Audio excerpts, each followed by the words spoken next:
गुरुर्ब्रह्मा गुरुर्विष्णु गुरुर्देवो महेश्वर गुरुर्साक्षात् परं ब्रह्म तस्मै श्री गुरवे नमः।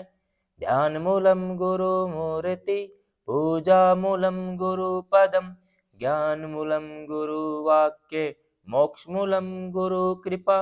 ओम नमो भगवते वासुदेवाय।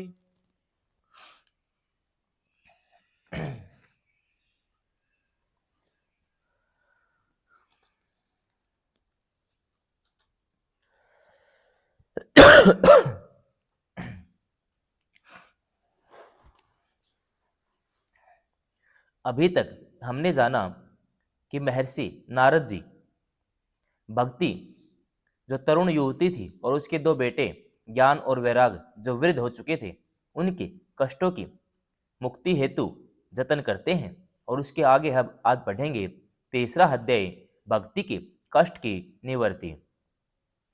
नारद जी कहते हैं, अब मैं भक्ति ज्ञान और वैराग्य को स्थापित करने के लिए प्रयत्न पूर्वक श्री सुखदेव जी के कहे गए भागवत शास्त्री कथा द्वारा उज्ज्वल ज्ञान यज्ञ करूंगा। यह यज्ञ मुझे कहाँ करना चाहिए, आप इसके लिए कोई स्थान बता दीजिए।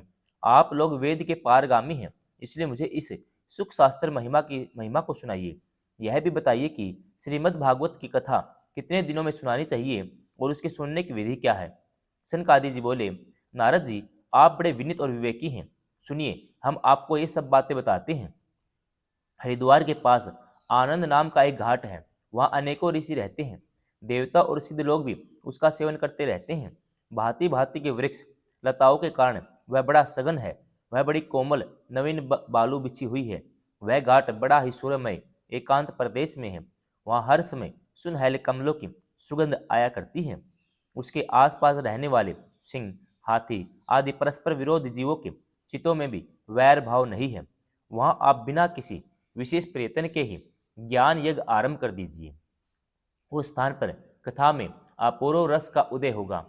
भक्ति भी अपनी आंखों के सामने ही निर्बल व जराजीर्ण अवस्था में पड़े हुए ज्ञान और वैराग को साथ लेकर वहां आ जाएगी। क्योंकि जहां भी श्रीमद् भागवत की कथा होती है, वहां ये भक्ति अपने आप पहुंच जाते हैं। वहां कानों में कथा के शब्द पढ़ने से ये तीनों तरुण हो जाएंगे। सूत जी कहते हैं, इस प्रकार नारद जी के साथ शनकादि सभी श्रीमद् भागवत कथा अमृत का पान करने के लिए वहां से तुरंत गंगा तट पर चले आए। जिस समय वे तट पर पहुंचे, भूलोक देवलोक ब्रह्मलोक सभी जगह इस कथा का हल्ला हो गया। जो जो भगवत कथा के रसिक विष्णु भगत थे, वे सभी श्रीमद् भागवत अमृत का पान करने के लिए सबसे आगे दौड़ दौड़ कर आने लगे। भृगु वशिष्ठ चयवन गौतम निधातिथि देवल देवरात परशुराम विश्वामित्र साकल मार्कंडे दत्तात्रेय पिपलाद योगेश्वर व्यास पराशर छायासुक जाजली जहू आदि सभी प्रधान प्रधान मुनिगण अपने अपने पुत्र शिष्यों स्त्रियों समेत बड़े प्रेम से वहां आए। इनके सिवा वेद वेदांत उपनिषद मंत्र तंत्र स्त्र पुराण छौ शास्त्र भी मूर्तिमान होकर वहां उपस्थित हुए। गंगा आदि नदियां पुष्कर आदि सरोवर कुरुक्षेत्र आदि समस्त क्षेत्र आदि सारी दिशाएं दंडक आदि वन हिमालय आदि पर्वत देव गंधर्व दानव आदि सभी कथा सुनने के लिए चले आए। जो लोग अपने गौरव के कारण नहीं आए, महर्षि भृगु ने समझा बुझाकर ले आए। तब कथा सुनाने के लिए दीक्षित होकर श्री कृष्ण प्रायण सनकादि नारद जी के दिए हुए श्रेष्ठ आसन पर विराजमान हुए। उसमें सभी श्रोताओं ने उनकी वंदना की। श्रोताओं में वैष्णव विरक्त सन्यासी ब्रह्मचारी लोग आगे बैठे। उन सब के आगे नारद जी विराजमान हुए। एक और ऋषिगण, एक और देवता, एक और वेद उपनिषद आदि, एक और तीर्थ बैठे, दूसरी ओर स्त्रियां बैठी। उस समय सब और जय जयकार नमस्कार और शंखों का शब्द होने लगा। अबीर गुलाल खील फूलों की खूब वर्षा होने लगी। कोई कोई देव श्रेष्ठ तो विमानों पर चढ़कर वहां बैठे हुए सब लोगों पर कल्प वृक्ष के पुष्पों की वर्षा करने लगे। सूत जी कहते हैं, इस प्रकार पूजा समाप्त होने पर जब सब लोग एकाग्रचित हो गए, तब सनकादिक ऋषि महात्मा नारद को श्रीमद् भागवत का महात्म्य स्पष्ट करके सुनाने लगे। सनकादि जी ने कहा, अब हम आपको इस भागवत शास्त्र की महिमा सुनाते हैं। इसके श्रवण मात्र से मुक्ति हाथ लग जाती है। श्रीमद् भागवत की कथा का सदा सर्वदा सेवन आस्वादन करना चाहिए। इसके श्रवण मात्र से श्री हरि हृदय में आ विराजते हैं। इस ग्रंथ में 18,000 श्लोक, 12 स्कंद तथा श्री सुखदेव जी और राजा परीक्षित का संवाद है। आप यह भागवत शास्त्र ध्यान से सुनिए। यह जीव तभी तक अज्ञानवश इस संसार चक्र में भटकता है जब तक क्षण भर के लिए कानों में इस सुख शास्त्र की कथा नहीं पड़ती। बहुत से शास्त्र और पुराणे सुनने के क्या लाभ है, इससे तो व्यर्थ का भ्रम बढ़ता है। मुक्ति देने के लिए तो एकमात्र भागवत शास्त्र ही गर्ज रहा है। जिस घर में नित्य प्रति श्रीमद् भागवत की कथा होती है वह तीर्थ रूप हो जाता है। जो लोग उसमें रहते हैं उनके सारे पाप नष्ट हो जाते हैं। हजारों अश्वमेध और सैकड़ों वाजपेयी यज्ञ इस सुख शास्त्र की कथा का 16वां अंश में नहीं हो सकते। तपोधनो, जब तक लोग अच्छी तरह श्रीमद् भागवत का श्रवण नहीं करते तभी तक उनके शरीर में पाप निवास करते हैं।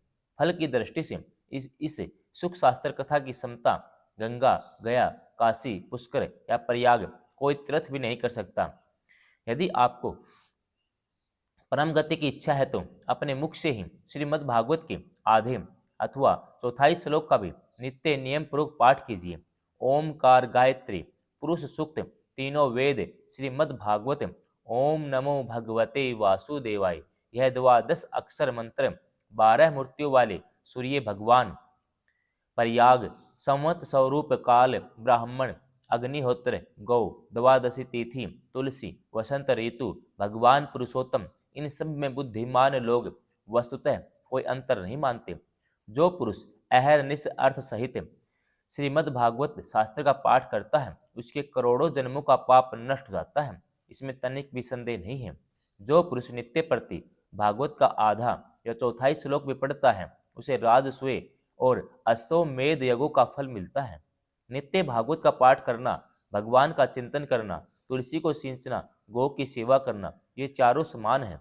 जो पुरुष अंत समय में श्रीमद् भागवत का वाक्य सुन लेता है उस पर प्रसन्न होकर भगवान उसे वैकुंठ धाम देते हैं।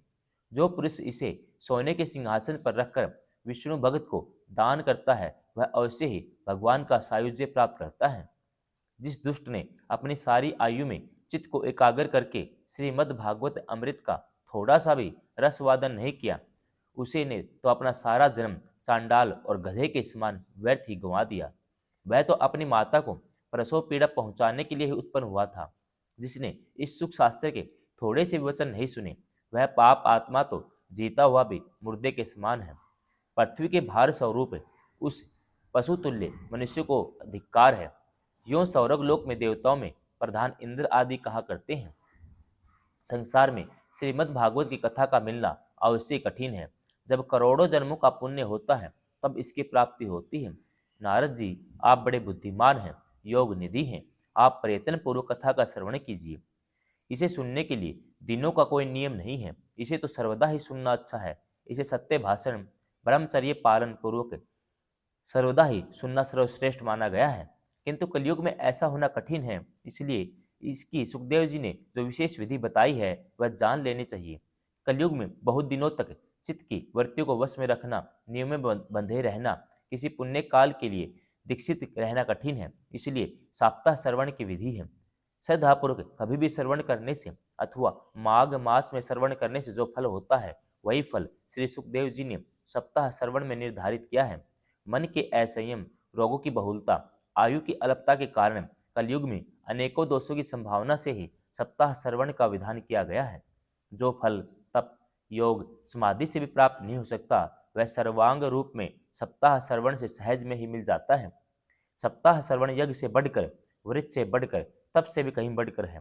तीर्थ सेवन से तो सदा ही बड़ा है, योग से बढ़कर है, यहाँ तक कि ज्ञान ध्यान से भी बढ़कर है। अजी, इसकी विशेषता का कहाँ तक वर्णन करें, यह तो सभी से बढ़ चढ़ कर है।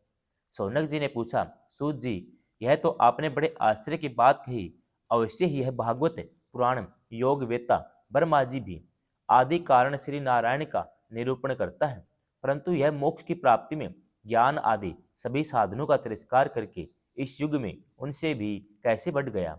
सूत जी ने कहा, सौनक जी, जब भगवान श्री कृष्ण इस धराधाम को छोड़कर अपने नित्य धाम को जाने लगे तब उनके मुखारविंद से एकादश स्कंद का ज्ञानो उपदेश सुनकर भी उद्धव जी ने पूछा। उद्धव जी बोले, गोविंद, अब आप तो अपने भक्तों का कार्य करके परम धाम को पधारना चाहते हैं, किंतु मेरे मन में एक बड़ी चिंता है, उसे सुनकर आप मुझे शांत कीजिए।